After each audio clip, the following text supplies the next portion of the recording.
Just hit return. And then I would just next right here. Actually, I think you just do the space bar too. Yeah. Ritz, can you hear us? Can you guys hear us on Zoom?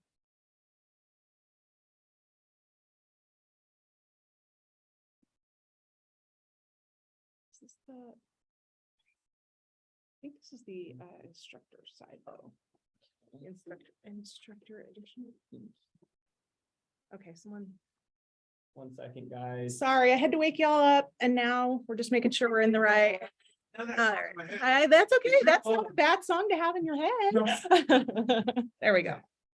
That's right. It is a happy song, and that's why we do it. And that's why I try it, even though my daughter hates it. She always smiles after about 10 seconds into the song. Like it's full blast. You have to do that one full blast. Yes. You have to like sing along. Yeah. And it's super annoying to teenagers. Yeah, super annoying to teenagers. Teenagers sucking me out. Yeah, I know. That's my job, right? That's my job as a mom. Okay. So, okay, All right. perfect. Well, we'll get started. Those of you on Zoom, feel free to chime in anytime.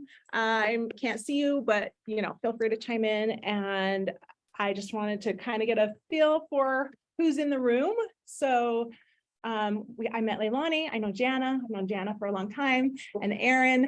But tell me really quick, and Rhea and Kaysen, tell me super fast, like what you were doing before real estate. Like what was your life before real estate? Real estate, a different type of real estate. Gotcha. Okay. Leilani. Oh. What were you doing? Okay. Virginia. Nice. So, yeah. Very cool. And Jana, I know. But, so I was in the tech industry and I'm mom. yep. Do you guys want to chime in, Rhea or Kaysen? Yeah, I can. So I started real estate a few months ago, and before that, I was just the store manager at this restaurant over on Pleasant Grove. Nice. I started studying business management at BYU, and then I decided to go the real estate route right now, but I'm enjoying it. Awesome. And then Rhea, do you want to chime in, or if you don't want to, you don't have to. I won't force you. Yeah, I taught school for 18 years. Oh, perfect. Very nice. Well, just to introduce, I introduced myself, a couple of the people in the room, but I've been in real estate for 26 years now. I got my license when I was 22 years old. Do the math. I'm 48. And I love it. Like, I love that every day is different. Every day I get to solve a new problem, and every day I get to help someone else. Like, that's what I feel like is my job. And so that's why it's exciting to be able to help you guys. Buyers are super fun too. Like this is kind of an exciting one here, because buyers, oops, we should be able Is that to. still the? Yeah, this is the, Is that still the? that's still the instructor side. That was in the That's weird. folder. Is it Remove the the- other one? There, no, Is it this one right here? no, that's not it. Sorry, guys, we're just making sure we have the right slides up. Maybe all the instructor secrets as we go. I mean, all the answers to the questions. Participant guide, maybe. Well, no, because it's in the slides.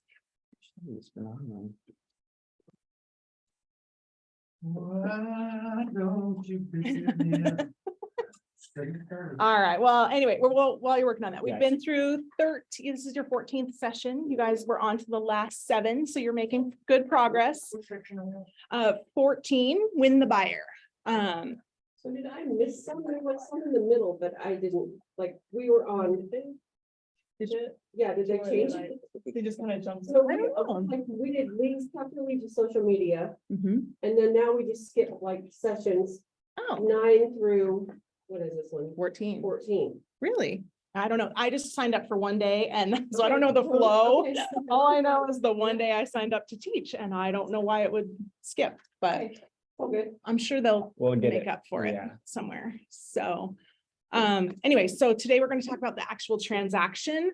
And it's like the fun part when you actually get to do business with people, and like instead of just doing that. So we're going to talk about the buyer consultation, and lead generation is how you got here, but now we're going to focus on getting the business and how to make it happen. So by the end of today, you are going to know how to identify a qualified buyer, and follow up with them for an appointment. Apply different approaches to request an appointment with that person and demonstrate some skill in their reluctance to committing to working with you. Be able to explain the consultation and agreement with the buyer. So in real estate, the buyer agreement is in writing. Everything has to be in writing. You know that through real estate school. But this is an agreement that says, I'm working with you, you're working with me. So it's a bilateral agreement. And then just start thinking about like what kind of questions you have about working with the buyer and what more you want to learn about. Sorry. We'll go to the read line. We'll go to August. We'll get there, guys, I promise. There you go. Okay. And then go to And then the today. buyer. Where are we? Yeah, they did skip from 8 to 14. Mhm, yeah, we counted. Beautiful. So Okay, are we going back to get this? Yeah. Okay. Oh, these are the slides, yeah. And if it is that, then it is not like, I don't know, maybe I'm. This should be able to see. Because it's, what does it say? All right, let's see. Is that It's the same, but that's okay. We'll work with it. We'll make it work. Let me just try one more We'll make it work. one right here. No, because it would be the Facilitator slides. guide. Yeah. why Yeah, is it's definitely the slides. So we'll work with it. We'll make Are it you work. sure? Yeah, oh, for sure. that- Okay. It's probably my, like, yeah, I know there's different slides, but I don't see the answers here. Okay, Ah. we'll get this figured out. It's okay. We're good. We'll make it perfect. So it's all good. It's good. Okay, so you know you're not supposed to call anyone who, is on the do not call list, all that fun stuff. Okay, so this is where we at. Win the buyer. And you started with lead generation, you did the lead follow-up, you get to the transaction. So today, this is what we're talking about. Get those A buyers, get the appointment, preparing yourself for the buyer consultation, and then conducting the buyer consultation, getting that signed agreement. We'll go over recap and ahas, and then daily success systems. So the right approach to close for a meeting is the only approach. Ask for it. You're never gonna very rarely will you get a meeting that you don't ask for, right? You're not gonna have people say, well, can I come to your office? Like, it's very rare, you have to ask them. So let's talk about A buyers. What's an A qualified buyer, do you guys think? Step above a B.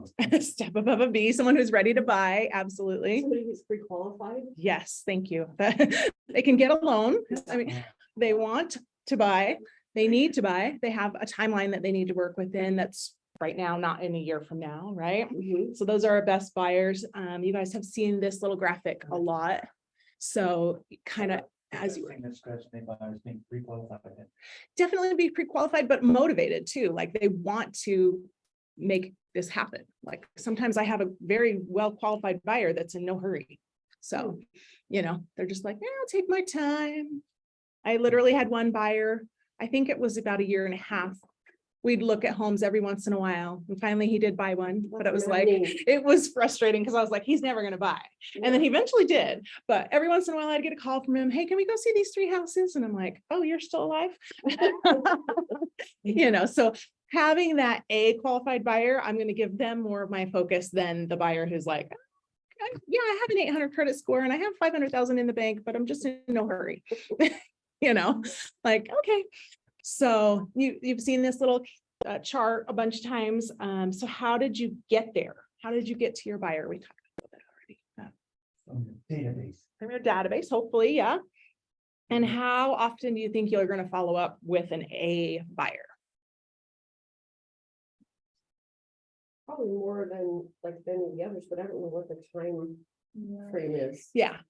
With an A buyer, they say daily. I might think I think that's a lot, like me personally. So I kind of take it with everything with real estate, like take it with your personality and the buyer's personality. Like take it how it feels comfortable for you. If it feels like you need to contact them every day, sure, absolutely.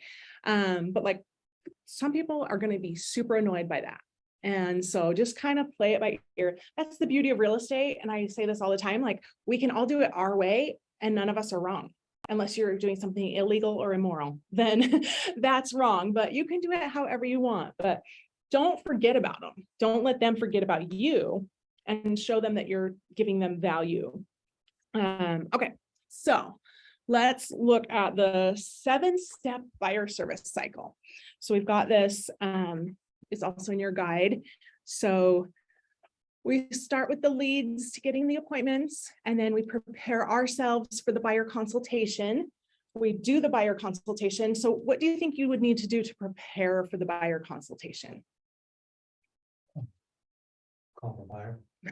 Well, make that appointment. Yeah, so that's number one. Make that appointment, number one. So come with comps or come with, maybe find out, do some research beforehand. to Yeah. Figure out like where they're looking at, what their price range is. Right. And then come with maybe some suggestions of like, look, this is what's available in your, Yeah, because if they're like, Parameters. my budget is 200,000, but I really want to be in Highland, you're gonna laugh, right? Like, but show them what reality looks like for what their budget is. And that may be discouraging to some people, and to other people, it may be like, really, I can afford that? Like, that's awesome. Well, you want a copy of the listing, maybe copy of the comparables. If- You'd want yeah, with the even buyer. a property card from the tax records. See You if the could. information is correct. You could, yeah, with the buyer. So if there's a specific property that they've asked you about, you could come with a lot of information about that property. Property, Yeah. pulled off the MLS. What about like yourself personally? How do you get yourself ready for that appointment? Isn't like, Take a shower. Please take a shower. Yes. I know Riley, he does like. Show, it's kind of what this is, A presentation Yeah. slideshow like Like- on the computer. you have like what kind of like expectations are between like the buyer and the agent kind of, Yeah. is that? Yeah, would that be considered absolutely. as part Your of that too, your or- preparation. And some people, there's totally different opinions on that. Like some people don't love having a computer because they feel like it separates between the buyer and you. Like there's a Okay. separation and a division, like something they can't. like they can't see that. Yeah, Or they they're- can't see, or it just makes that like, just puts something between you where you want to be completely on their side. So a lot of people like, and I've heard more recently, like handwriting down. Mhm. I actually printed off, this is super, super easy. We'll kind of go over it a little bit more in a second, but in Command, you can create this cute little presentation. You guys on Zoom can see it, where you can customize this. I did in 20 seconds, I added my picture and the logo. And you can go through this whole, it's 30 pages long of what to talk about with the buyer, how to make their preferences, how to like have them know what to expect. Absolutely. What their wish list is, and getting to know neighborhoods, all these things. You can customize this to you. You don't have to use all 30 pages. You can use 5 of them. You could use all of them. It just is up to you. And then this is from Command. So this is just in designs in Command, and you'd have to fix these numbers to make them be yours. Like they have things in here that make sense, but like my promise to you. And obviously you want to be careful. If you don't know the client, this is something I always stress, like if you don't know this person, if you've just been called by some stranger to come to their house and talk to them about helping them buy a house, you may need to do some research on who that person is to be safe.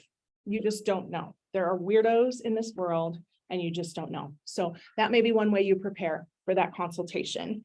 Okay, so then you have the buyer consultation. Where do you have it? Where do you guys think?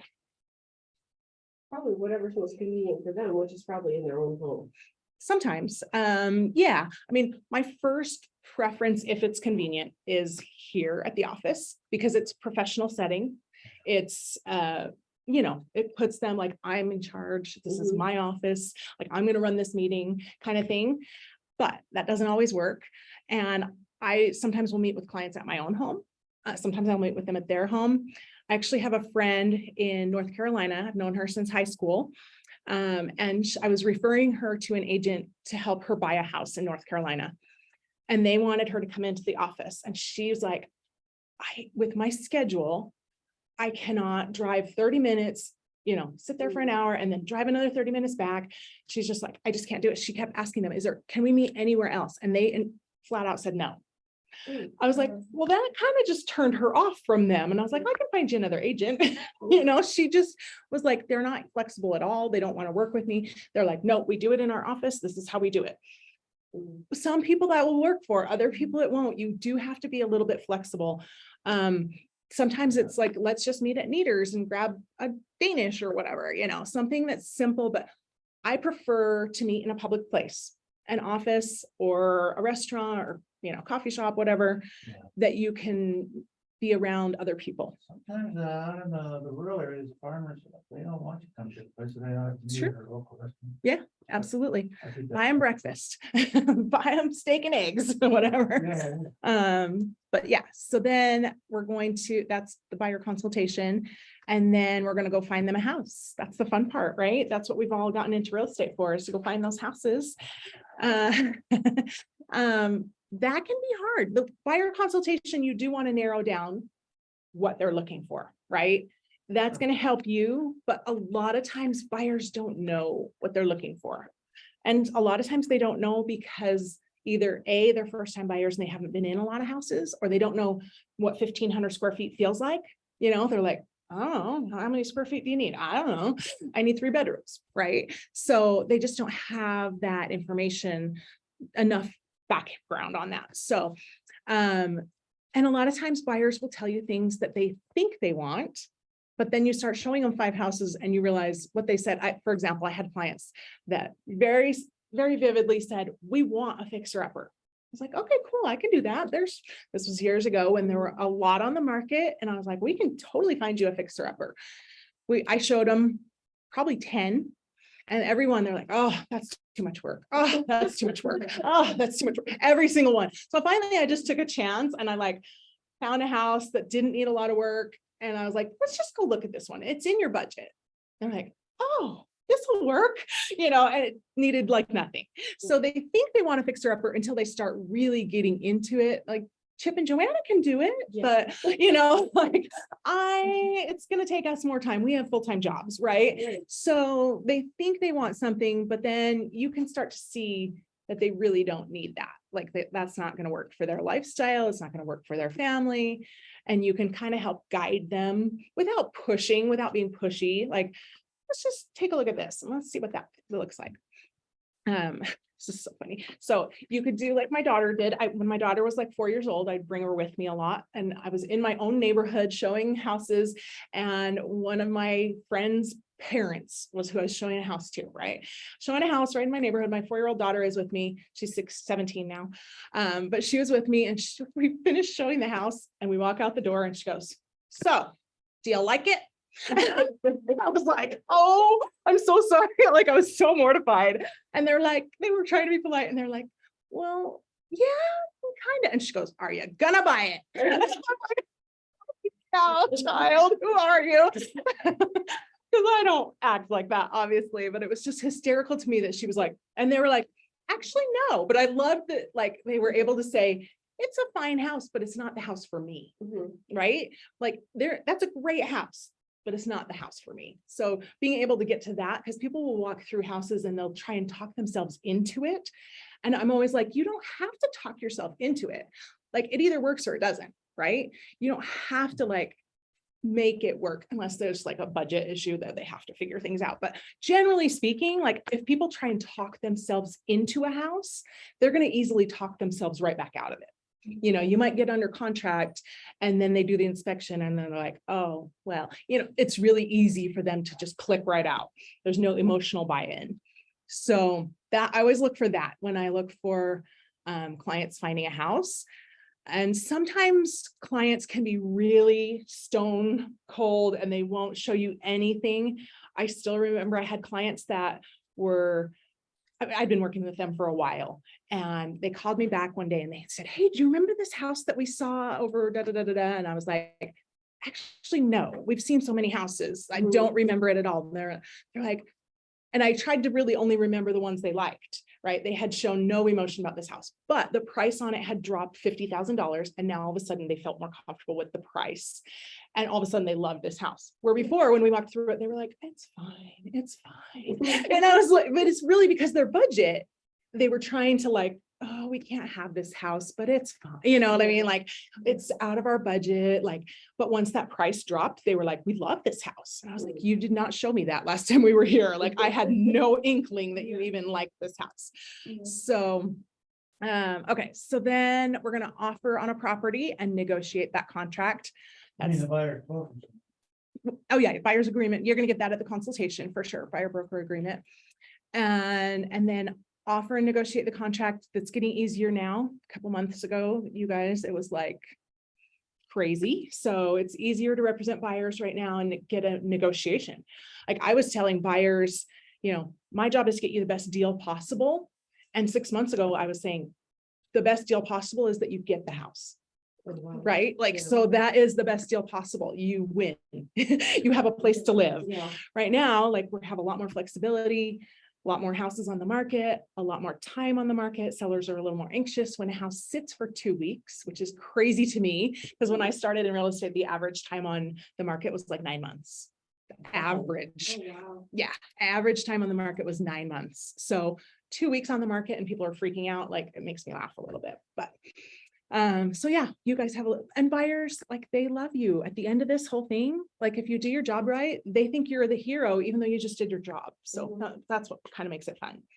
So you're going to take that contract. Once you get under contract, you're going to go to close, get to closing. And then after closing, you have to have a system. Sorry, I don't know how to go back. So a system to make sure that you stay in touch with them. That is the one thing. When I started out in real estate, I started at a broker that really didn't teach me anything. And I wish I would have learned some of this when I was a new agent, because I feel like I would have taken off a lot faster.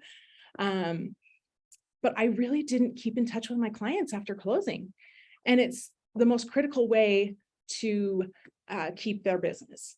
And they're going to sell again. They're going to buy again. They have friends that are going to buy. You want those referrals. You want those people in your life. So stay in touch, have a system for that. And then, Are you gonna go over what that might be? yeah, we can Okay. talk about that a little bit. Well, I just wondered if it's later on or if we can talk now. We can talk now. So a couple things that I do now, because what I found about myself is that if I have to do like write a newsletter, it's only going to happen like once a year, because I will start it and then like never finish it. And like the consistency level of it is terrible. So I have a couple things that I do that are more consistent. The events that the office offers are huge, because that's a really good way for me to talk to my clients and remind them I'm in real estate. One of my clients, before I had these systems in place, I actually had a client call me up one day and say, "Are you still in real estate?" And I went, "Oh boy, I have failed." You know, if they don't even know that I'm still in real estate, like that's scary. So I also have automatic, I don't touch it. It just goes out. Like I have a magazine that I have that goes to my past clients, my past buyers. It's 6 times a year, but it's a high quality, nice magazine. It's called like something Good to Be Home or something like that. It has all articles about home and housing. And like, it's not like advertising. It's like, I mean, there is subtle advertising in it, but it's just like a gift to them. Like I give them this magazine subscription and they get it. It's really nice. So that's my one main way of staying in touch with my clients. I know they're going to get that 6 times a year, regardless if I do anything. Like I just pay the bill when it comes. Like that's it. So it's just automatic. Don't touch it. And then with the events that the office offers, recommendation is 36 touches a year. And that's going to keep you top of mind with your client. And you can set up 36 touches. Like I've got my 6 right there. And then with the events, I figure with events, I have like about 3 or 4 touches per person, because I'm inviting them, I'm calling, texting them, "Did you get the invitation? Are you coming?" Like, and then I see them hopefully at the event or after the event. So it adds up. So Most of the events with Kate, are they free for the most part? Or do you have to like pay for like? we pay for our clients. So like I buy like this one that we're doing next one is that we're doing is that the Jakers pumpkin patch. And so they're like $6.50 a wristband, but my clients love it. My clients started asking me in the early summer, "Are you doing that again?" Oh, wow. I'm like, yeah. So they love it and they remember it and they remember me. And it's worth it to me. Like if I can spend my marketing dollars there versus a billboard, that's not going to get anyone to actually call.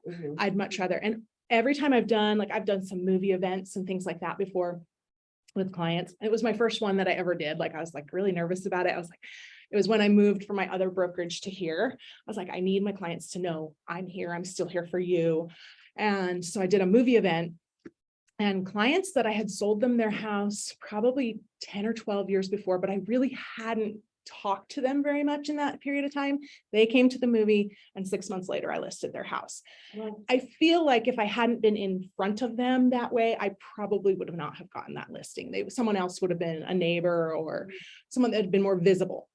So that paid off, even though it was a little more expensive to do. I think it was like $3,000 to do, but I made 15. So, you know, maybe something kind of came after that. Oh, yeah. that You didn't know. exactly. You know, they Mhm. didn't say, well, I went to your movie. Exactly. And that's why I used you. Do you know It's what I'm just saying? being top of mind all the time. So that's kind of the post systems after closing. But do Okay. you guys have questions about that? No, well, okay, you and I talked about this a little bit, but so for people like me and probably Leilani and Aaron and everybody else, we don't have clients. Right. So like for the event at Jakers, Right. who do we invite? Like our Any- top SOI? Yeah, or- yeah, your top SOI, the ones who you think are gonna be either, like, think about the people you know. There's always gonna be people in your database who you think in the next year might buy or sell a house, right? I would invite those first. Okay. And then other people who may have influence, like someone who, I'm trying to think, like someone who works at a company where they often move employees back and Mhm. forth or something like that. Someone who knows people who are going to need to move. Okay. Those would be my first. And then Okay. family. Family is always good because family loves you Yeah. and they want you to succeed, right? So they're going to try and help you and support you, hopefully.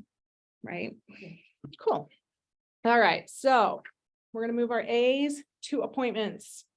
Any ahas or questions so far? Sorry, I moved that screen too fast. Oh, Yeah. So, I'm so new. Yeah. I don't know if this is a dumb question, but when Don't worry. when you negotiate a contract, Mhm. when it comes to like commissions, and everything, how do you like negotiate that? Is it usually like 6% or? So typically when you're representing a buyer, when you're showing houses on the MLS, have you been on the MLS at all? Yeah. Okay, so on the MLS, it shows the buyer's agent commission that's offered. Okay. So it's generally, there's no general, but Oh, okay. between 2% and 3% is generally what you will see. And then it's between you and the buyer. If you like, say they're only offering, like, you can put a listing on the MLS and literally offer $1 as compensation, because that's the rule. You have to offer some sort of compensation to be on the MLS, but it could be $1. And then are you willing to do that for your buyer for $1 and split half of that with the office? I mean, so that's kind of where the buyer broker, and we'll talk a little bit more about that. Okay. In a little bit, we'll talk about the buyer broker agreement and how to make that make sense for you and your buyer. So cool. Good question. No, that's a great question. Any other questions or thoughts before we move on? All right, we'll move on to getting. Here, wait, sorry, I have a question to add on That's to okay. the, I think Please. it was Leilani's question, but so you're saying that, and I've heard this, I've never seen it, but people can put like on the MLS, like $1 or whatever for the buying agent, Yeah, but you can actually, oh, what's the word? You can negotiate. actually, yeah, negotiate that with the selling agent. Yeah, there's two different ways to negotiate that in your favor. One is with the listing, the seller, really, because the seller is the one paying the commission, or you could negotiate it with your buyer. So there's different ways to go about that. We'll go over that a little more in detail when we go over the buyer broker agreement. Oh, okay, cool. All good? Yep, thank you. You bet. Mhm. Okay, so how are we going to convert our A buyers to actual buyers? So we're going to obviously respond right away to any inquiries that we get. Be aware though, there's a lot of scammers that are pretending to be buyers. Every time I have a new listing, I get somebody that just sends me, it's not the same person or whatever, it's just some random email that just says available. question mark on my listing. And I'm always like, it just, anytime I respond to that, all of a sudden my spam folder fills up. So just be cautious. Like, there's some weird people in the world. But if they won't give you valid and complete, like their name, Mickey Mouse is what they put on their, whatever, then I'm sorry, but I'm not going to take them seriously. But you want to get valid information. You want to save it to command. You want to create an opportunity so you can track it. But the big one, I think, is number 3, determine their motivation to buy. And you do that by asking a lot of questions. Like, what has you moving? What's got you guys interested in this move? And if they tell you, well, I'm talking to them today, it's August 22nd.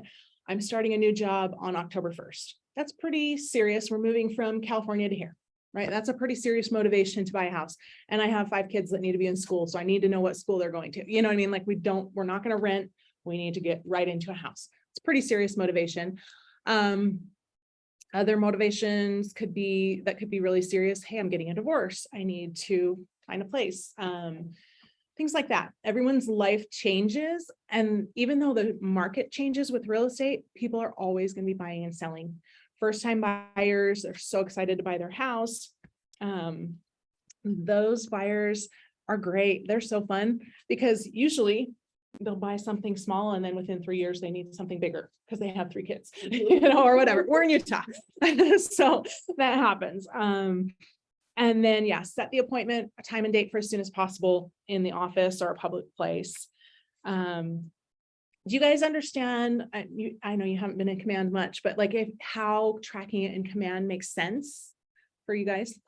I love it because I can open up my command and be like, oh, I forgot, I haven't talked to this person in a while. I really need to like check back in with them, that kind of thing. But you'll get more into the actual opportunities in another session. So do you have a question? Okay. All right. So here are some tactics to getting closed to get the appointment. So you're already like pre-selling yourself to actually get the appointment. You want to obviously show them the benefits. Why would they want to work with you? Why would they want to have a lot of people? Utah County is typically very cheap. And we have a lot of people who think, oh, I'll just do it myself and save the money, right? But they don't realize the listing agent generally is going to pay that money no matter what. It just then goes to the listing agent, right? So you want them to know that you are going to help them. Your job is to help them, and showing the benefits. One of the ways I do that is I tell them, like, if people are really giving that kind of pushback, or first-time buyers that don't really understand how the system works, I'm like, would you ever go into a court and rely on the other person's attorney? Not that we're attorneys, we're not attorneys, but you would never do that. And as soon as you put that thought in their head, they go, oh, of course I wouldn't. I would never rely on the other party's attorney. So why would you rely on the other party's realtor to help you? Their job is to help the seller. Their job is to get the seller the most money possible. My job as a buyer's agent is to get you the best deal that this market will bear. So letting them know that's a big benefit to working with one agent. Some of these in the scripts that you guys have, I don't love the way they're worded. They just don't fit my personality. Like, for example, one of them says, give them what they're looking for, quickly pique their interest and give them what they're looking for. So yes, let's meet at the office and I can give you details about that property and let you know about other similar property. It's fine. It's just not my personality. So saying that doesn't flow with me. And this one cracks me up. It says, would you be offended if I asked you if we could meet to go over all of this? That just sounds weird. Like, to me, if someone said that to me, I'd be like, you're weird. I don't want to work with you. So just use what flows naturally for you. The other thing I like, that some of them say, I'm free all day tomorrow. What time works for you? Like, you don't necessarily want to give that impression because you don't want to sound like you have absolutely nothing going on, right? Even if it's true, like, I'm free at 10 tomorrow or 2 tomorrow. What would work best for you? So give them some structure, because otherwise they'll be like, they'll take your whole day. Like they'd be like, oh, let's meet at 10. And then they're like, actually 11, 9:55, they call you. Can we actually meet at 11? You said you weren't doing anything all day, and Yeah. like push your whole day is shot. So the trial close or the assumptive close is kind of more my style where I'm like, that sounds like you really need someone to help you with that. I'd love to help. Let's set up a time to chat more. Simple. Like, let's just chat more about what you need and how we can make that happen for you. That's more my style. Obviously do what works for you, but so when a buyer is resisting meeting with you, what are your first thoughts? What are your first impressions? Like they're like, oh, I don't need to come into the office, or I don't need to sit down with you. Let's just go see this house. No, I think they're not serious. They're just saying people. Yeah. Or sometimes it might feel like they don't want to work with me. Like I'm being rejected, right? Sometimes it's that they just don't understand. Like my very first, when my husband and I were first newly married, we bought a little condo in Provo. And our agent at the time, I did not know any agents. I was young. And we called an agent and she was very nice. And she said to us, okay, let's meet in my office. I will take you out one time. Because I didn't know her. We were hesitant to sign anything with her. We didn't know. She says, I will take you out one time. I'll show you like 3 or 4 properties.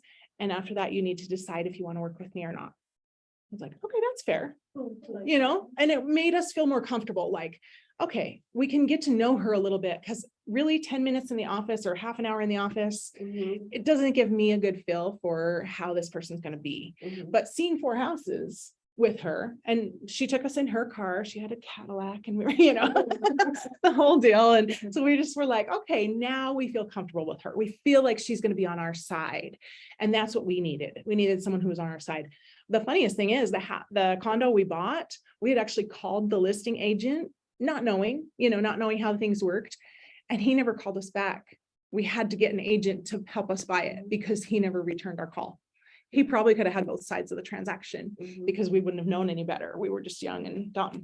So I was actually really glad that we had someone on our side, because obviously the listing agent didn't care enough to even return a phone call. So that's number 1, return phone calls. But we want to be careful about our own limiting beliefs, because coming into a new career, real estate, a lot of times as I talk to new agents, like I hear a lot, I don't know what I'm doing. Don't let that stop you, because there are enough people here in the office that will help you. And don't ever feel like that's something you need to worry about. But objections that the buyer gives you are actually good, because they're not shutting you down. They're just saying, explain this to me. Like sometimes they'll give you an objection and you're like, oh, never mind. They don't want to work with me. And instead, you should be asking, how do I answer that for them? Right? How do I make it so they are getting the questions answered that they need? Make sense? So you can dig a little deeper just by saying, tell me more about that. I love that phrase, because it's like, they're like, well, I don't want to come meet in your office because da da da da da. Tell me more about that. Then they have to explain themselves, or help me understand that. Like, just give me a little bit more background on that. Well, your office is 50 minutes away from my house, and the house that I want to see is 5 minutes away from my house. So I'd have to drive 50 minutes and then back, it's an hour and a half drive just to get there and back. And the house is literally around the corner for me. Right. So that makes sense. Right. And then you're going to ask for that appointment. You obviously, okay, so I've been dealing a lot with customer service right now, because we had a mess with my son's upgrading his phone with Verizon. Long story, I won't get into all the details. But the thing that annoys me the most, I've had to call them 4 times now to get some money back that they charged and said, oh, it never ran. The card never ran, but it ran. And it's my son's money, and he's 23, and $400 and something is a lot to a 23-year-old kid. Right. So it's been a month and a half now, 6 weeks, trying to get this money back. And all the customer service agents just keep saying, I can understand how you feel, but their voice is robotic. And I'm like, No, you can't. you cannot understand how I feel. I will kill you if you say that one more time. Like, I'm so like, stop saying that. So just be yourself and be normal and natural and don't just say robotic things. Did So you get the money back? not yet. Oh my. I'm- That was some words. It's supposedly by the 26th, he's gonna call me back. Oh, sure. Yeah. I'm like, I'm gonna stream. Every time I've had problems with I need probably a switch, but I Yeah. had to call Verizon. I've always had it. It's a Been on the nightmare. line for like, Oh, and it's an hour every time. It's an hour every time I call him. And for the last 4 weeks, I've called them every Monday. And I'm like, are you kidding me? Anyway, it's a story for another day. Sorry, I got off topic. But you want to find out what the real issue is. Sometimes buyers will tell you one thing, and that's not the real issue. The best example I can find of that is like, it's not a buyer, but it's a seller that I had, where they were like, this was, again, the market was not what has been lately, where it was taking 4, 5, 6 months to sell a house. And after about a month of being on the market, the husband called me up one day and was like, what are you doing to get this house sold? And it was so against his normal personality. Like, he was normally really easygoing and chill, and he was just kind of ripping me a new one. And I was like, what is happening here? And, we did end up selling the house. And after we sold the house, I realized why he was so tense and nervous and freaking out. And he apologized later. So it was like, but still, it was just out of character. It was weird. And after we sold the house, he divorced his wife. And this whole time he'd been waiting for the sale of the house to happen to announce to her that he was going to divorce her. So there was a lot going on that was deeper than what he was telling me. And I would have never known that. Right. So sometimes people don't want to air all their dirty laundry to us. Like, so you just have to be patient and let them work through their stuff while doing your job, so. Sometimes buyers are going to tell you, my favorite one is my sister-in-law, my husband's wife, my husband's, how do you mean? My husband's sister, sorry. My husband's sister, they had lived in Pennsylvania for a few years and were moving back to Utah. In Pennsylvania, they had lived on 2 acres, which is normal there. And when they were moving back, they were like, we don't want anything less than 1/4 of an acre. Like, we would love a 1/2 acre or an acre after living on 2 acres, but we know that's not realistic. So we're in our budget. So we want 1/4 of an acre or bigger. Like, it has to be 1/4 of an acre or bigger. I was like, okay. So in the MLS, I set their criteria, their search range 0.25 or larger. We looked in 4 counties and we saw literally 100 houses. And we made offers on probably 5 of them. And it was just like this excruciating process. And this is a long time ago. So the source of where they found the house will tell you. They found an ad in the newspaper. Oh, yeah. My son was a baby. Yeah. They found an ad in the newspaper for this house in a neighborhood they wanted to look at. The reason why we hadn't seen it on the MLS, it was 0.24 acres. And that's the house they bought. So I always, when people tell me it has to be 1/4 acre or a bit bigger, I'm like, I pad that a little bit, So would you go down to 2.0? Yeah, probably. And knowing that they might not like everyone, but at least it gives me a little bit of wiggle room. Because we saw 100 houses. That's too many. It's too many, even for family. Like, so just kind of set that. Okay, let's go to, objections to the appointment. We talked about this already. Give them a solution. Maybe the solution is to meet close to their work so they don't have to take, all day to come to the office. But you want to work towards an agreement there. So, all right.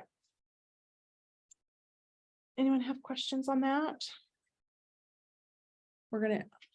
This room, the heat is like crazy. Okay, buyer consultation. So the purpose of our buyer consultation is, and I gotta watch the time because I will talk all day, you guys. Sometimes I'm like, to get an agreement signed, buyer broker agreement. And when you make an appointment with your doctor or your dentist, do they just tell you the time and say, see ya? Sometimes, but sometimes they'll follow up. You'll get a call the week before. My dentist always calls me the week before and the day before I get a text. Like, don't forget, you have an appointment tomorrow. I have a chiropractor that doesn't do any of that. And I always forget to go. They call me, are you coming? I'm like, oh, shoot, I Yeah. forgot again. Like, seriously, they're the only ones, I swear, all my other appointments, but for some reason, I just like space them off. So you want to follow up. I mean, depending on how soon your appointment is, you want to obviously make that appointment as soon to today as possible. Like if they're calling today, but if it's like, oh, we're out of town till, whatever, or we'll be there on this date, you want to follow up and remind them. And just, is that still a good time for you? Whatever that is. So you want to manage the appointment. Okay, let's see. So confirm the appointment date and time, confirm the location, ensure that all decision makers are attending. Why is that important? Then they can't put you off like, well, I'll run that by my husband Mhm. or wife or whatever. Right. Because the wife may know someone else. Right. She's not there and she's like, oh, I want to talk to my friend, so. Yeah, everyone hears the same information. So Yeah. like a lot of times I'll tell my wife or I'll tell my husband what you say. They're not going to get it. It's not going to be the same as you telling them. So how do you handle that when they go, well, I can meet with you, but my wife isn't available. I can just tell her.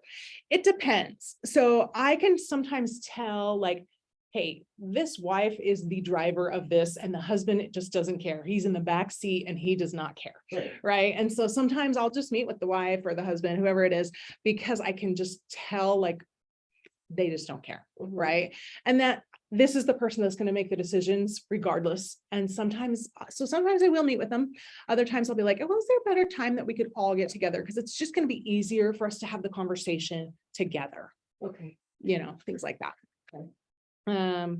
Complete the buyer guide. That's what I was showing you from Command. Like make this customized for you, but then you can also customize it for each individual. There's different styles on Command that you can do.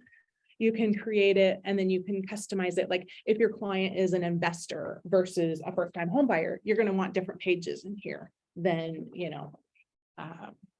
those situations. So, complete your buyer guide, prepare the meeting space. Here in the office, you can reserve these conference rooms. And then review your information sheet. So review the information they gave you over the phone. Sometimes over the phone, they'll give you some information, but we're going to want to talk a little more in detail when they get here. Or sometimes I'll get on the computer with them when they're here. And then what they told me on the phone doesn't make sense versus their reactions to some of the pictures we're seeing on the MLS. Oh, I like this, so I'm trying to fine tune that to really get what they want. Okay, so buyer value proposition. These are the 10 service areas that you're going to work on. You want to obviously analyze their needs. What are they looking for? What are their wants? And the way I put that, so it doesn't sound like I'm interrogating them, is I just say, okay, in a perfect world, describe your house to me. If money's no object, describe your perfect house to me, your dream house. And then back it off like, okay, now money is an object. What's realistic, right? And like, just kind of get that feel because, I don't know what happened. I have no idea okay. All right. Well, it's, yeah. So finding out what they're looking for without sounding like you're a total interrogator. Have they been pre-qualified or pre-approved? That's important to know. And a lot of times they'll tell you, yeah, I'm sure I'm fine. I know I can get a loan. I still want to know. And I just tell buyers, I'm like, well, before we can go out looking, I really need to have a letter from your lender, or I really need to talk to your lender and at least know you're in the process. Because I just don't want you to fall in love with a house that we find out you really isn't in your budget. And then it stinks for both of us. Stinks for you to go through this house, fall absolutely in love, and then be like, darn it, I can't have it. So do you request a letter from their lender? Do you do that every time? Pretty much. Yeah. Okay. Yeah. That way I know that they're not just telling me that they can qualify for $3 million and really they can qualify for 300,000. Yeah, exactly. Unless they have a really big inheritance from somebody or whatever. You're going to give the buyer information about the neighborhoods.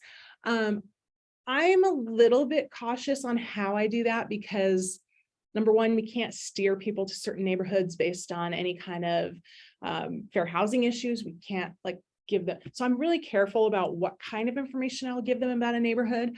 The one thing I do say, like I'll give them websites to look at, like here's this source. I'm not the source. I don't want to be the source of information on that.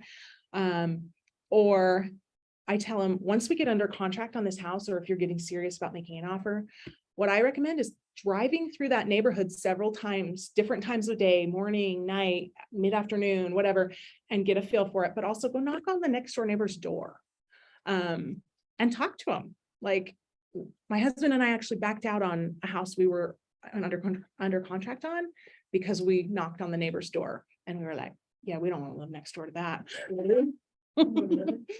We found out they had a lawsuit on the previous owners. And I was like, yeah, we don't want to live next door to that. Think, you know, like, I don't care how good the house is. Don't want to live next door to that. So that's the only way I would have found that out though, is just asking and talking to people. I've found out, or my clients have found out before, that the house looked like a meth house, you know, while the previous owners lived there. Things like that you just wouldn't know driving around. So obviously you're going to help them search for their house and make an offer. You're going to help them negotiate. You're going to coordinate with them on title and lenders, and you're going to do all that back end stuff. Like there's a lot of things. Once you go under contract, one of my clients recently said, gosh, that was easy. We only looked at 3 houses. And I'm like, now my real work begins. You know, we found you the house. Now you don't even know the work I have to do. So coordinating all that with title and lenders and home inspectors and home warranty companies and all that stuff. Making sure right before closing that everything's ready to go. And then closing and then post-closing like we talked about. So this is the buyer guide. This is a bunch of the things that they have in there. Sorry, I'm gonna take a quick drink. And like I said, you can customize that to however you want, but it's kind of nice to have like a source and something to hand them. Oops. So this is how it looks in Command, and where you can customize it to you. You can change anything in there. It's really kind of nice. Where do you find it in there? So in Command, you go to Designs, and then it says something like start a new design or something like that. And then there's all different ones for buyers, for sellers. You can create flyers and postcards and all kinds of things in Command really easily. Okay. Let's show you more of it. So this is kind of more what it looks like in there. Talking to the buyer. So it's really nice. Like it's a nice format that helps you remember what you should be talking about. So sometimes when you sit down with somebody, you're like, oh, I forgot what I'm supposed to ask them. So kind of keeps you on task. And then getting through their wish list. You have to be careful. The one thing, like we talked about fair housing, like how you ask them. Like, let's say it's somebody that calls me and I want to know, are they married? Do they have kids? Sometimes you have to be really careful. Some people get weird about how you ask those questions. So who's going to be living in this house? That's a good way to ask it without putting someone like in an awkward situation where they're like, well, you know, are we going to have kids? Are we going to have pets? Are we going to, you know, who's living in this house? So, and doesn't put you in a fair housing quandary. What are some things that are non-negotiable for your house?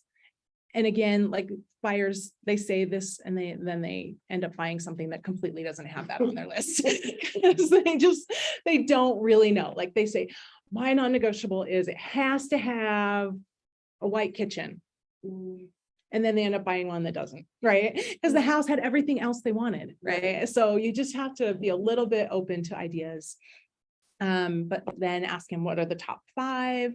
Beyond those top 5, like maybe it is like we have to have 6 bedrooms because we have 25 kids, you know, like something like that. Yeah, something like that. I can see that being non-negotiable. But then at the same time, I've had clients come back and say, Well, but if it's a 3-bedroom and has an unfinished basement, that could work too, rather than a 6-bedroom. So that changes the search completely.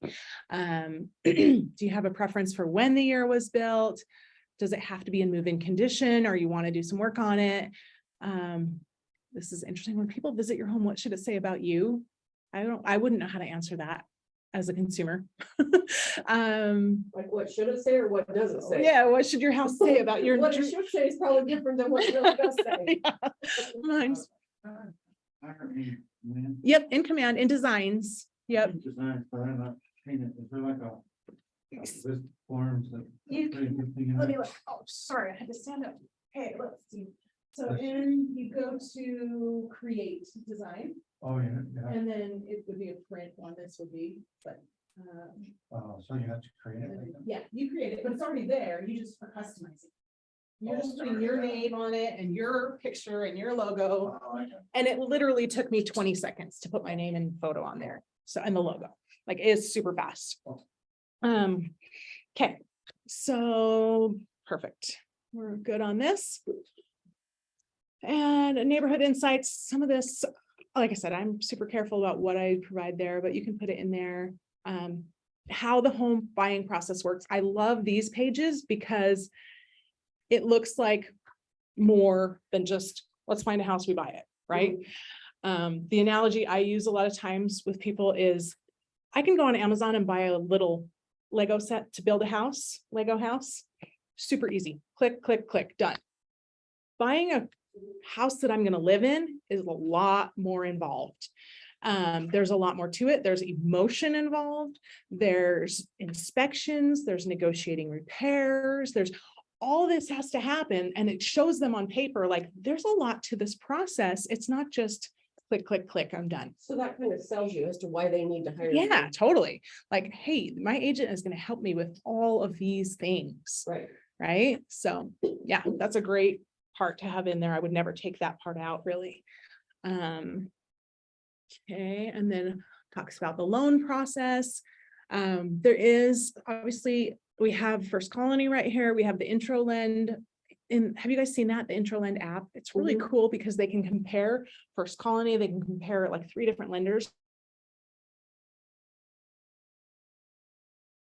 Also, Keller Williams does have, what's it called? Keller Loans, Keller, where that if you share your app with people, it's going to always show you that.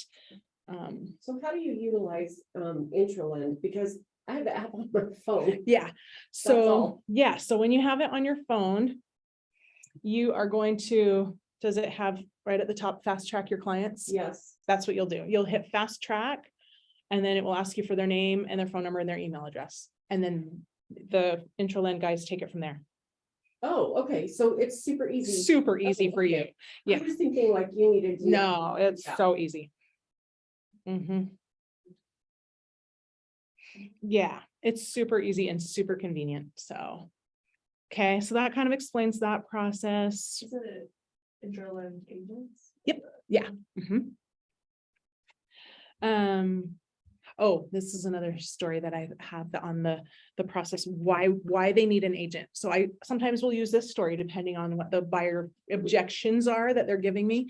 So I once had a seller, a client of mine, selling their house, going to list their house, and they told me, you know, when we bought this house 15 years ago, we bought it from a first sale by owner. I was like, oh, okay, that's interesting. So they didn't really know how the process worked because they had bought this house from a first sale by owner. I said, oh, that's interesting. How come you didn't have your own agent or anything like that? They said, no, the seller was absolutely adamant that no agents would be involved. And I was like, well, that's very strong and like interesting. And then they started telling me as we sat and chatted like more about the house, and they said, yeah. And then after closing, we realized they hadn't disclosed all this thing, and it was like $50,000 worth of repairs. And I said, oh, I wonder why they didn't want an agent involved.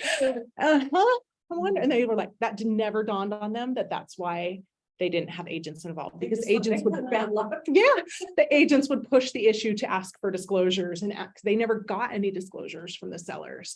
They never got anything. So that's the law. You have to get disclosures. And I told them, but they were like, yeah, we could have sued him, but we're just not worth, it's not worth it. And we're not that kind of people. So, and here again, it's selling you. You may not personally have the stats or the numbers yet, obviously, so Next question. you might just pull, Yeah. you might pull those out, or you can office stats. You can use like, get the office stats, like our office is doing da, da, da, da, da, da, da. Which our office is huge and we are, I mean, like we did, what was it, $1 billion worth of transactions last year, Wow. just this office. So you can use things that will help sell you, even though it's not you personally, so. Okay, questions about that one? Really quick, back to the, Mhm, to the yeah. staff of the office. Mhm. Do you feel like that would, like, they would just go, oh, that's great, and not like, go, well, what are your stats? Or do you feel like it would be better, like, as a new agent to leave that I would out? probably leave it out, Okay. unless there's something you really wanted to highlight. I would probably leave it out because I don't want to be called on the carpet with, Yeah, like, what are your like, stats? right Well, on the spot, yeah. You're the first one, so good luck. It's gonna be great. I got a good friend to help me. No, but I have had someone ask me very specifically, like, in this neighborhood, how many homes have you sold in the last 12 months? I'm like, Oh, whoa, that's very specific. yeah, And I had to think like, okay, and there are lots of neighborhoods where that answer would be 0, yeah, for sure. you know, like, I sell a lot in my own neighborhood, but like outside of that, like, I don't necessarily always sell in the same neighborhoods, Mhm. right? Like I know a lot of different areas, but anyway, just, I wouldn't want to be called out on Yeah. something that I couldn't have a really good answer for. Okay, But that's just me. You might want to have them in there and just be like, oh, that's my office. You know, like those are the people, that's my team. That's who I work with, you know, whatever works for you. All right, let's see. The biggest thing with buyers and sellers or any real estate related transaction, you have to set expectations and revisit those. There's so much going on in clients' head. This is a big move, and there's so much going on that they're going to forget that you said you're going to call them once a week, or that you, whatever it is, they're going to forget that. So you have to be consistent. And if you tell them you're going to call them once a week, you dang well better call them once a week, because the first time you miss, they'll be all over you. You know, like, you told me you'd call them, you didn't. So the biggest complaint nationally that clients have of agents is lack of communication. I couldn't get a hold of them. They didn't respond quickly, that kind of thing. So just setting those expectations. Like, I have a seller right now that I know based on their personalities, I need to be in touch with them about every other day, or they're getting nervous. wow. Yeah. And that's a little more than most people that, you know, Mhm. but at the same time, I'd rather send them a quick text like, hey, this is what's happening, versus them being nervous and having to reach out to me. Like, I know that's their personality. I know they're going to be nervous. So, okay. Like some sellers, I'm like, especially I have a land listing right now, this is funny because I have another friend I've got referred to an agent in Vermont to sell some land. And she's like, she's not reaching out to me. I want her to reach out to me once a week. I'm like, on land? There's nothing to tell you on land. Yeah. Like, you don't even know if people drove by. I don't have a clue because they don't have to call to schedule an appointment. They just go look at it. Yeah. And so I tell my land listings, I'll reach out to you once a month. I'll send you an email with what stats we have. You know, this is how many people looked at it online. That's all I know, Mhm. because I don't know who's trying to get up there and look at it. So it's different for every situation and every client. Like, I feel like that's part of my strength, is I'm able to customize it to the client. So also setting expectations for being available. I'm not a 24/7 agent, and I tell my clients that, like, I have to sleep and I will not be any good to you if I don't sleep. So I once had a client, this was back in the day when I had a different phone, that whenever you got a voicemail, it would continue to like ring every couple seconds. Anyone have any of those?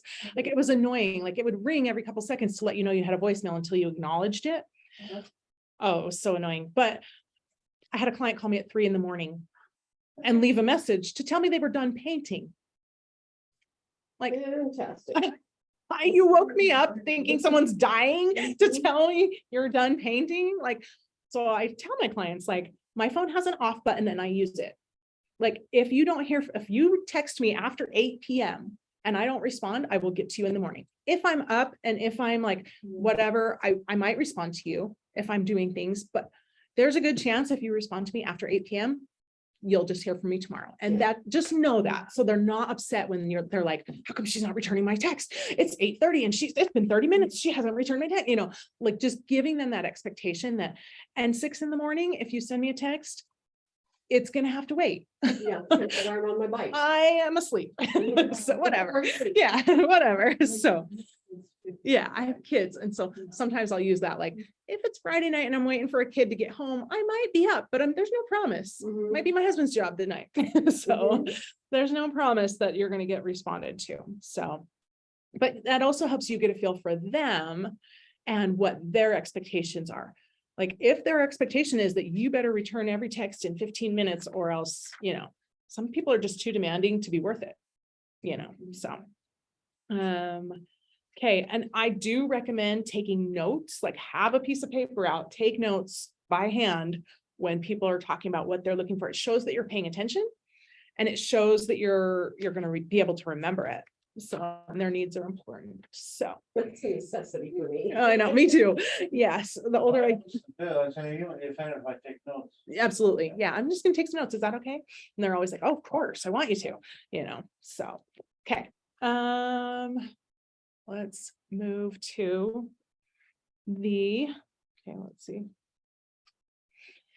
I do tell them too, like, as we are looking at houses, some people are funny. Like the first couple of houses I show them, they're like, oh, I didn't like that. Oh, sorry. And I'm like, why are you sorry to me? It's not my house. Yeah. like I actually need you to tell me that so I can help you find the right house. Yeah. People are like, they don't want to hurt your feelings. And I'm like, I don't live there. Yeah. So you have to let them, give them permission to tell you those things, because otherwise they're like holding back and they're trying to be polite and they're trying to be, no, tell me those things, because that's going to help me know what you do like. Mhm. Right. So, and okay, moving on to actually doing the buyer consultation. I'm preparing it. Oh, here we go. So this is kind of whipping through here, but that's okay, right?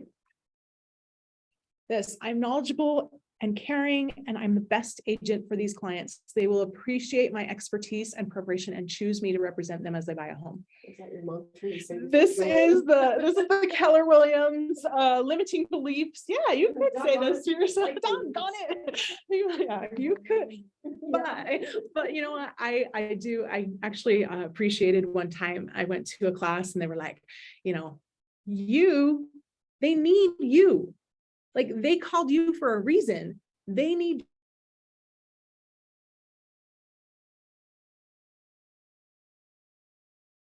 Because often we feel like I'm going into a job interview, and oh, I have to win. But you know what? They called me and they need me. Like put yourself in that perspective. And that way you don't go into it feeling timid and scared and like, oh, what am I going to do? What if they don't choose me? What if I don't make any money ever? Life, you've got to go into it with, they are here for me. They want me, they need me. I'm going to be the one to help them. So it's one of the best way to combat any negative thinking. But I was actually listening to a book and just the other night, and I was listening. I did not know this story. So Buzz Aldrin, first man on the moon. I think one of the first 2 men on the moon. When he came back from that first trip to the moon, standing on the moon, they put him in a 3-week quarantine during that time, like to just make sure they were not contagious with whatever. I don't know. They put him in 3-week quarantine. They said the first day of his 3-week quarantine, he started on a bender with alcohol that lasted for 9 years. Oh, wow. Yeah. He lost his wife. He lost his family. He lost his house. He lost a lot of things. You think he just went to the moon and he was like the first person to stand on the moon. What the heck? But it was because he came back and he had these limiting beliefs like, what can I do now? I've done that. Yeah, I guess I've been 38 years old or something like that. And I know, but he had this thought that there's nothing I can do now. I've done it. And I'm just a wash up. I'm done. Like, I know, how sad is that? Like for 9 years, I was shocked. For 9 years, he just drank himself into oblivion because he could not face what was next. And it just goes to show, like, anyone can have that. Like you think about like your life, of course you can do amazing things. You can do whatever you set your mind to. Just don't let it put you in a situation where you're like, I'm done. He's gonna be like, yeah, I just landed on the moon. Right, Everybody- exactly. Like totally. Yeah, do some walk arounds and talk to Yeah. people. He just, He would probably. Very sad. Be able to be that, probably have to be a firefighter. Probably. Be a phone blanket. yeah, shocking to me. Yeah, shocking. I was surprised by that. He ended up working at a Cadillac dealership selling cars. Didn't sell any. He just really struggled. The man really struggled. I know. It's like, wow, who would have thought?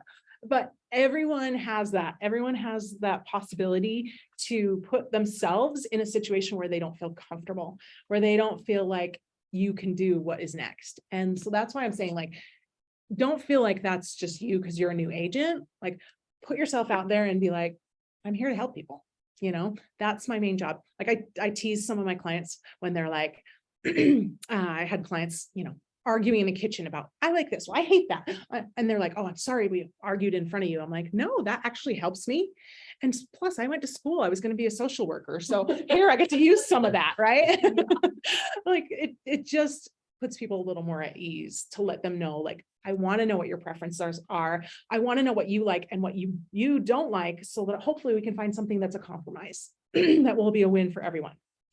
Okay. Big part of the buyer consultation is you're going to be listening more than you're talking. Like right in this class, I feel like I'm talking way too much. I'm already like losing my voice. I'm like talking too much, and that's not normal. So normally you want to be asking a lot of questions, asking them like, okay, well, if we by October 1st, when your job starts, I'm gonna do everything in my power to make that happen. But do you have a plan B? No, we don't have a plan B. So this has to happen. All right. Now I know this has to happen. But, or they're like, oh, well, my company will pay for, 1 month of temporary housing if we need it, but we really don't want it. But we have, something. Just keeping that in mind, like of the things that they can tell you, letting them talk and letting them be able to express themselves. The more they start to talk, some people are really hesitant to tell you anything. And the more they actually start to talk, you're going to get more out of them. So, okay, let's see. We're going to, let's see, this is in here. See, obviously you're going to welcome the buyer. You're going to look professional. You're going to be on time. Big thing, like be on time for the meeting. If you're running late for whatever reason, obviously you want to text them and tell them I'm 5 minutes behind or whatever, you just want to be professional. Obviously I know my doctor makes me wait 45 minutes every time I go, but that's not professional, Right. he's a doctor, he can do that, right? So, I like to have them done by almost before they show them the inside. do I what? Like to have the potential buyers, Do a drive-by? Is that what you said? before you Depends, yeah. show them the inside. Yeah, so I do a lot of times recommend that they do some drive-bys if they're not familiar with neighborhoods or whatever. Like you should really like drive through that neighborhood and get a feel for it. If you have time before we meet, because a lot of times they'll call me up and be like, never mind, that house doesn't work for us. We just drove by it. If they are, Utah native, they've lived here their whole life and they know the neighborhoods, then I'm not as worried about that. But I have a lot of clients coming in from out of state for jobs. And recently I had one, never been to Utah before, did not have a clue where they wanted to live. He just said, I just want to be within 30 minutes of downtown. I don't know where that is. I'm like, that's a lot of territory to cover. So he's like, yeah, I want to look in South Jordan. I want to look in Layton. I want to look all over. And I was like, okay, they ended up buying in Farmington, which is great. And it was a great house for them, but we had to do a little bit more exploring. And I told him that, and I was really comfortable with that, being that they're coming in from out of state. I was like, we're going to spend some time just looking at homes in South Jordan, looking at, driving. We're going to spend some time driving so you can get a feel, because a lot of times you don't know a neighborhood is going to be right for you until you feel it. Did you drive with you? Yeah. I like that one. I like to spend that time in the car with them chatting. and I feel like it bonds them to me more and me to them. And like, I get better information from them during that time in between houses. It's a lot of time in the car, but you get a lot of information. But, and then you have to be prepared to like ask questions and stuff, but, okay.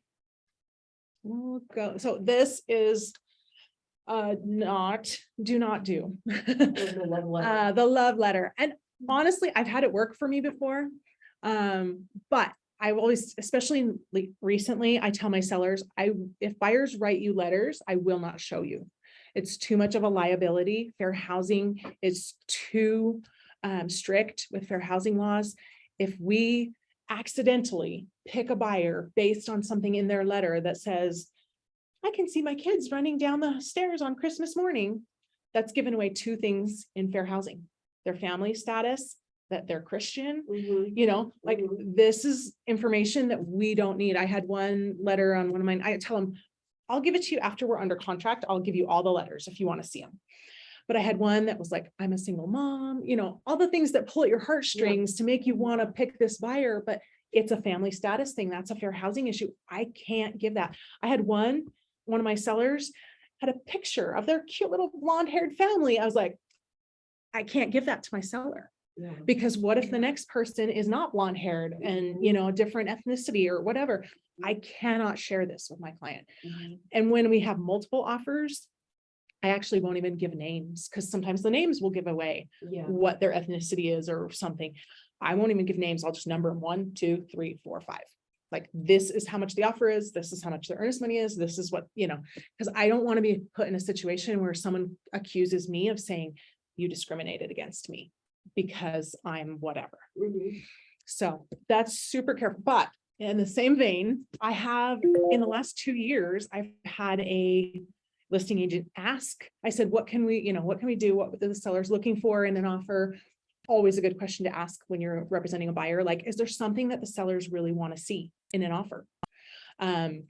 This agent said they want a letter. I was like, okay, I would not have normally done that, but I had my buyer write a letter, and my buyer hit on a lot of, the sellers had done major remodel of this house and done a lot of really cool things.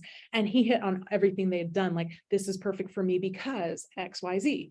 This reminds me of when I was a little kid collecting chicken eggs from the chickens, you know, all the emotional stuff, but it was all very true and very personalized for him.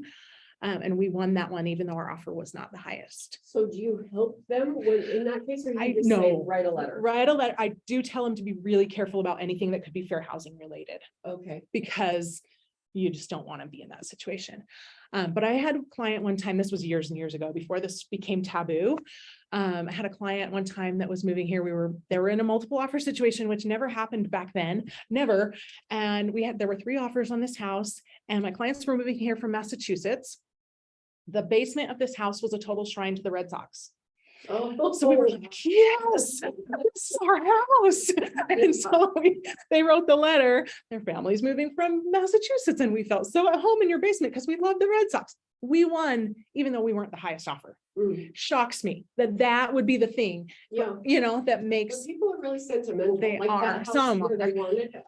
yeah, Like, they're very. like, we want to make sure this Goes to someone who's going to appreciate it.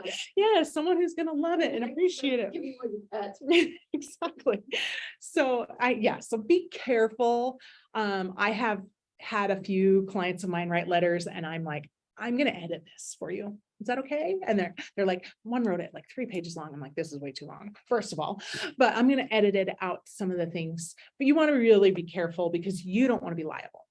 And so that's why I tell my sellers, I won't give them to you until we're under contract or closed, like until we're done. Like, then you can see all of them you want to see. It's all good. So if your buyer says, I want to write a letter, Yeah. what do you say? Oh my, sorry, I have 9 new texts. Do you say like, not a good idea, or? Depends on the situation, and I'll ask the listing agent, like, but I do like asking the listing agent. This is a great question to ask any listing agent. Besides what's on the MLS, what can you tell me about this property? Period. Stop. Let them talk. They're going to be like, I don't know. What else can I tell you besides what I can see on the MLS? Because you're going to have read what's on the MLS. Please, please, please read what's on the MLS. And then besides what I can see there, is there anything else I should know about this property? I had one agent very quickly respond to that. I was my buyer and his listing. And he said, well, the property's overpriced, but, and I was like, we were going to offer full price. Oh, what? But we went in with a much lower offer because the agent told me that. And we got it for what we offered. I would have never dreamt that we would get it for that price. But because then I come out looking like a hero to my clients Sure. because he told me. Mhm. He shouldn't have told me that. No, but he He's did. just taking money out of his own pocket. And his sellers, but yeah, he should have never told me that. But it's a great way to get any additional information that, you know, they're not willing to share with the whole world. And sometimes they'll tell you things they shouldn't tell you. So it's a good way to do it. Okay. Okay, the most important part of the buyer consultation is, what is it, guys? Got it here. Where did it go? The actual buyer broker agreement. So I was going to print out copies for everybody since but I jammed the copier and broke it. It fixed. Molly fixed it. She's great. But on the MLS, the buyer broker agreement. You guys familiar with this at all? Mhm. This is what ties you to working with that buyer.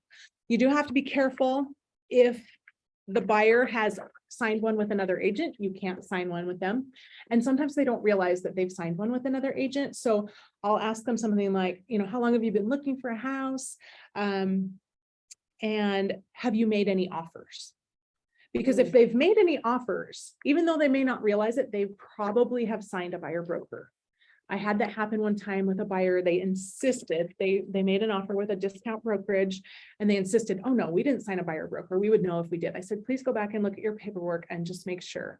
And they went back and looked, oh yeah, we signed one for a year. Like, oh my goodness, they didn't know. And so they actually got the broker to release them from it because they didn't realize what they were signing.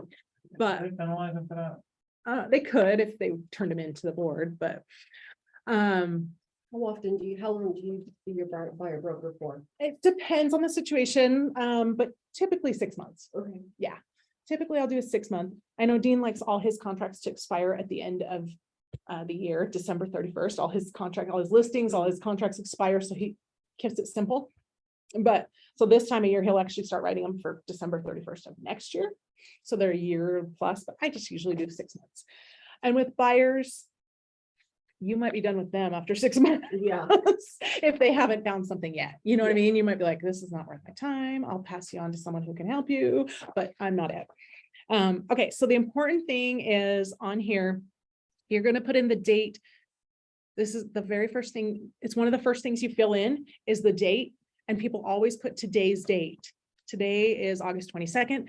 That is not what you want to put in here because you want to, that is when it ends, your contract ends. So you don't want your contract to end at 5 o'clock today, or you've got 6 hours to find them a house. So that's the ending date of the contract is the first thing you're going to write on here. And then where it says in what county, I usually just write in the word any, because I have had clients look in 4 counties, Mhm. you know, and I don't want to have to rewrite or do an addendum, any county, right? And then it says located at, that I just write in TBD. Unless the reason why that's in there is, let's say a buyer is like, you know what? I just met you at this open house. I only want you to represent me on this house. If we look at other stuff in the future, great. But right now for this offer, I only want you to represent me on this house. Then you would write in that address. Oh, And that's only specific to that is that very address. common? It's somewhat, it happens. Yeah. Like, for so, example, like, would you do that if you represent helping someone with an open house? yeah. For that. Yeah. And they're like, I don't know you, but I want you to help me on this offer. Right. So, and then the brokerage fee, it talks about the different brokerage fee. This is where you write in, and we'll talk a little bit about this. So you write in the amount, there's a dollar sign and a percentage amount. So you could, like I have an assistant, she charges me $275 per transaction. I could have my clients pay that $275 and whatever percent commission. I don't generally do that, but I could, and some agents do. So here you're gonna write in what percentage of commission you're gonna get. Like, I'm gonna write in 3%, right? 3% commission is what I expect to get. It's not always gonna happen because of what's on the MLS. So let's just say the listing that I'm showing them is only offering 1.5%. And I've got this agreement for 3, right?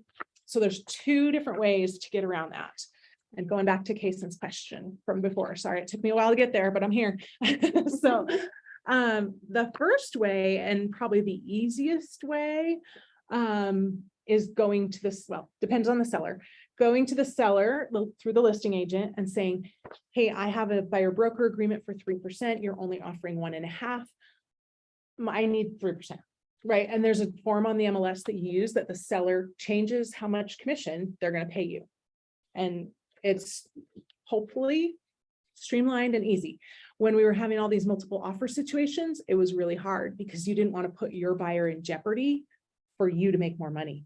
So we were having to just suck it up and take it. But that's one way. So you can ask the seller to pay the additional commission on behalf of your buyer broker agreement. So you have this agreement with the buyer. The other alternative is you have your buyer pay that. I've never asked a buyer to come in with money to pay me.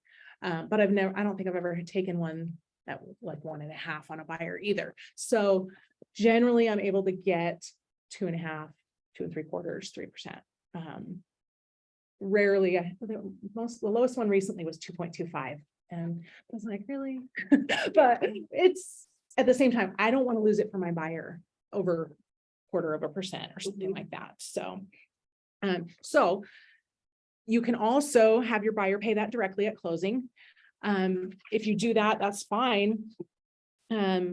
Or you can just say, I'll accept that 1.5% and that's all I'll get. And that's fine. You know, if it's $1 million house, that might be just fine with you, you know, like that's a lot of money still. And then you don't need to come back and revisit this. You don't need to change this or anything like that, unless your buyer really, really wants you to, because they're like, I see you're only getting 1.5 and I don't want to be responsible for the other 1.5. So generally speaking, I've never had a buyer like ask me to change this. If it is a lower commission amount, we just turn it into the office through command and you just get what you get, right? The office isn't going to come back to you and say, where's the other 0.5%, you know? So that's between you and the buyer, and however you want to handle it. But let's see. So there is a protection period on here, and that's another thing that's important. So I usually write in like 3 months after and let the buyer know if they have not signed with another agent. Like, let's say our listing is, or our buyer broker is going to expire December 31st. And let's say January 1st, they make an offer on one of the houses I showed them. This says I have 3 months after to be protected to be paid.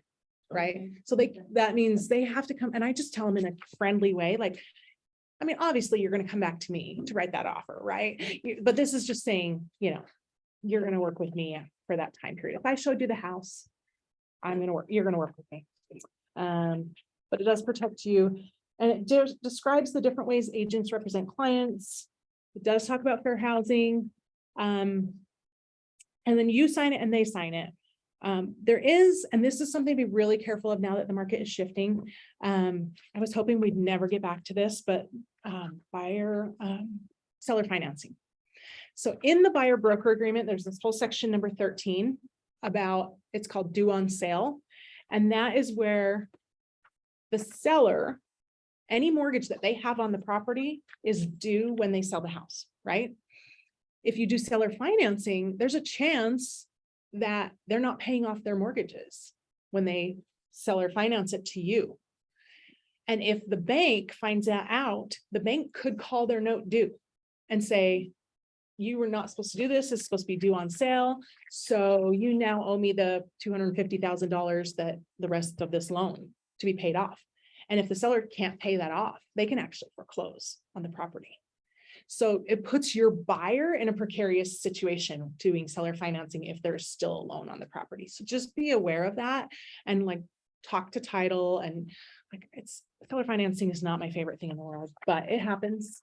And you just have to be aware for your buyer why that's important. Does that make sense? Okay, we're cruising, guys. We're almost out of time. So what question? Oh, that other thing is on the buyer broker agreement, like you cannot, it's a new NAR rule. You cannot tell a buyer that your services are free. Right? So we used to do that all the time, like use me and it doesn't cost you anything, which is true if you're not going to ask the buyer to ever come up the difference. Right. Right. But because of the things that have happened nationally, we can't say that anymore. So you can't say, use me for free. I'll be your agent. You just have to be really careful. Because this buyers weren't paying me.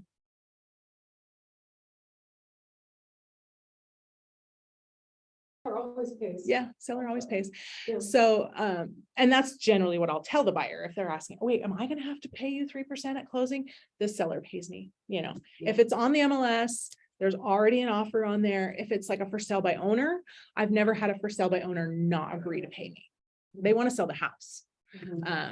And I've had one for sale by owner that was like, they had a couple deals fall through that weren't with agents. And they were so like, we want an agent to take this to make sure it gets through to closing. They were frustrated with the process and buyers that were fickle that didn't have agents. So let me ask you a question. Yeah. When you're looking at homes to show your buyer and you come to a house that says, I'm gonna pay you 1%. Do you show that to them last? that's, I mean, I know it's a tricky, is a tricky question, but I'm just curious. sometimes like, as I'm going over the buyer broker agreement, I'm going to say to them like, hey, there are going to be some across the MLS that are going to offer not what I expect. And then we'll have a discussion. Okay. And I'll let my buyer know that like, hey, this one is offering to pay a third of what I normally get paid. How do you want to handle that? And kind of we can handle it a couple different ways. We can ask the seller to pay it. We can ask, and they always say, ask the seller to pay it. Yeah. Yeah. So, okay. but putting that, like, I don't want to hide it. Like, Yeah. that's the thing that nationally there's a big NAR lawsuit right now. People saying that they're not showing listings that are a lower commission rate Yeah. and that they're, kind of steering people against those listings. We have to show our buyers whatever they want to be within the code of ethics, but yeah, Okay.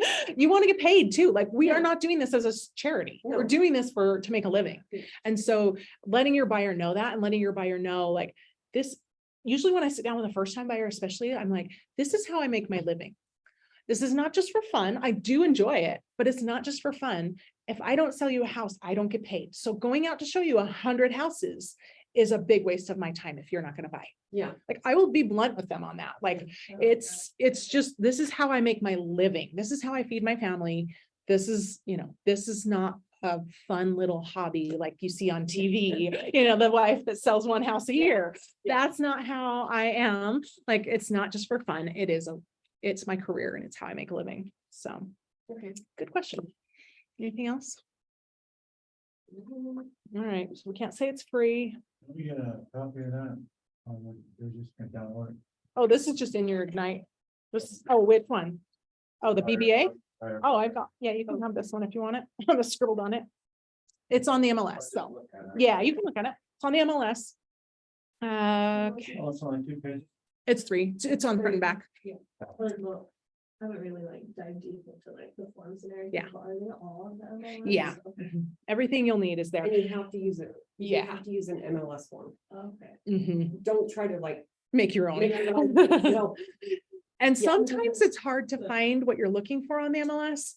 Sometimes you have to search by there's a short-term lease back agreement, for example, that's really hard to find. Oh, You have to search by, certain keywords or stuff like that. So, or ask away if you have questions, because some of those things are like, I haven't used this in 10 years, but I know the form is there, so I've got to go look at it. Yeah. So, okay, cool.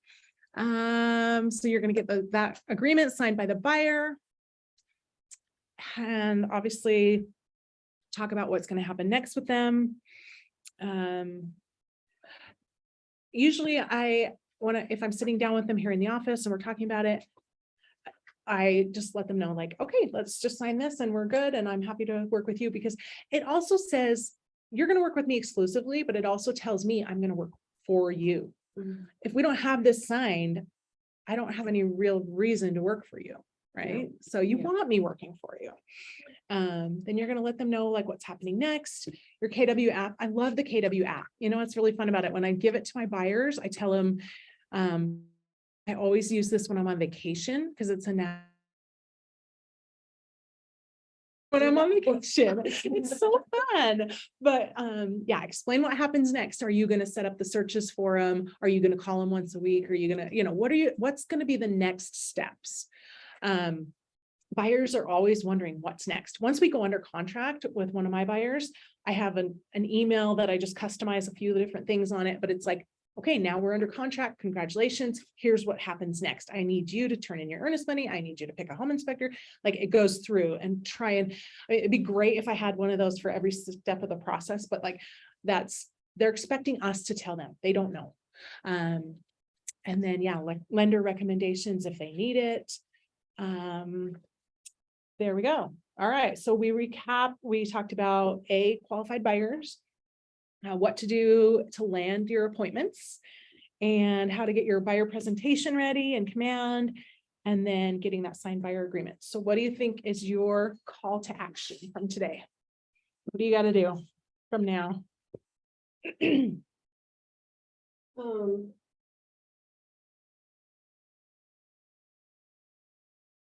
Well, first you gotta be really familiar with, I guess, like I practice things before I say them. Perfect. That's better. So, yeah, so I practice, like, I guess that was my first thing. That's great. Do. That's great. Any thoughts? Anything you feel like you need to go out here and do after we're done today? Find some buyers. Yeah. And I would say work on this, work on your buyer guide, you know, to make it yours. And so that when you do have a buyer, you're ready. You know, you're ready to go. You're not scrambling at the last minute going in designs. Yeah, in designs on command.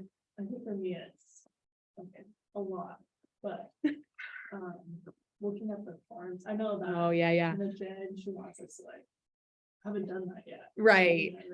Get yourself, fill it out as a blank, as a mock-up. Like do it as a pretend, do the forms, because there's nothing where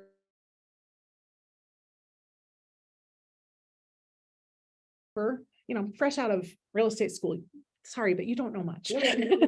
Sorry, guys, but you don't know much. So my very first broker, I'm 22 years old. I've only bought one house myself, so I don't know anything about this. I go into him and I say, hey, I need some help writing an offer. I'm writing an offer tonight on this house. And he's like, you're smart. You'll figure it out. I was like, I feel like the dumbest person in the world right now, because I have all these legal forms in front of me that I don't really understand what they mean. And I remember that night, luckily they were friends, but I spent so much time going over the documents because I didn't want to screw anything up. It probably took us an hour and a half to write that offer when it probably should have taken 30 minutes, right? You know, just because I was so nervous to not explain something to them or to not, you know what I was having checked shall or may. What does that mean? Right. You know, like but if I had practiced that a couple times before and just filled out blank rep Cs, like, okay, I'm going to find a house on the MLS and I'm going to pretend I'm making an offer on it.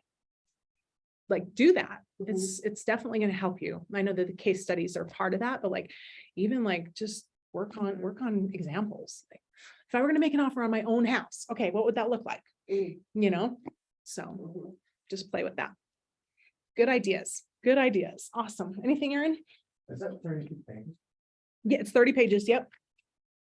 It's and then like I said, you can customize it. You don't have to use all of them, but you can use as many or as little as you want and make it yours. There's different like styles of, you know, presentation styles of it. There's different fonts. There's different.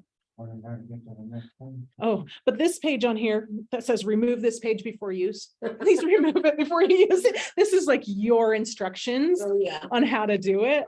Like you don't want to put that in with your buyer. So you can like, so you can see it says remove that before you give it to a buyer. So.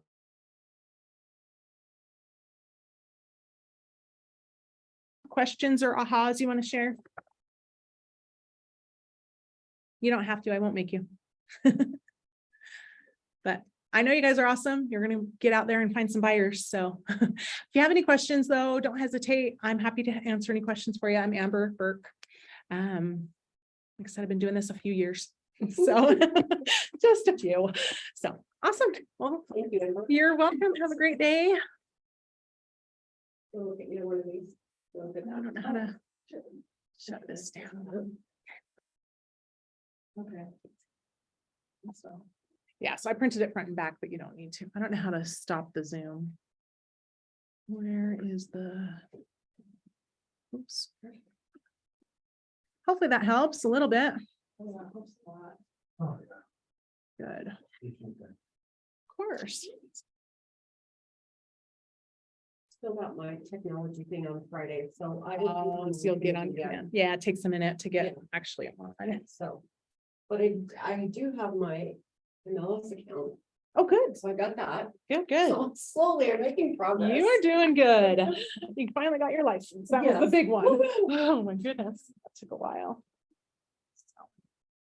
I guess I can give Hunter his computer and just shut it.